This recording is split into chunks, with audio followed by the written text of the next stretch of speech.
Hi అండి అందరికీ. ముందుగా వేడి నీళ్ళలో మిల్ మేకర్ వేసి ఒక 2 మినిట్స్ ఉంచుకోవాలి. తర్వాత నీళ్ళన్నీ వంపేసి మిల్ మేకర్లో నుంచి నీళ్ళన్నీ పిండేసి ఒక బౌల్లోకి తీసుకోవాలి. ఇప్పుడు ఇందులో క్యారెట్, ఆలు, బఠానీ, కొత్తిమీర, పుదీనా, కరివేపాకు, నిమ్మకాయ రసం, ఉప్పు, గరం మసాలా, ధనియాల పొడి, పసుపు, కారం, పెరుగు, అలాగే అల్లం వెల్లుల్లి పేస్ట్ ఇవన్నీ వేసేసి ముక్కలకు పట్టేలాగా బాగా కలుపుకోవాలి.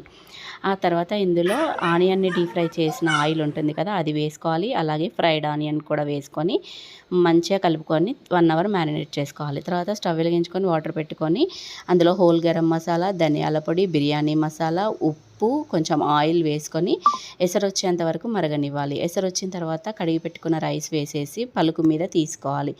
ఇప్పుడు మనం కలిపి పెట్టుకున్న కూరగాయల పైన ఈ రైస్ని వేసేసి మూత పెట్టేసి ఒక 15 మినిట్స్ దమ్ చేస్తే వెజ్ దమ్ బిర్యానీ రెడీ అయిపోయినట్టే.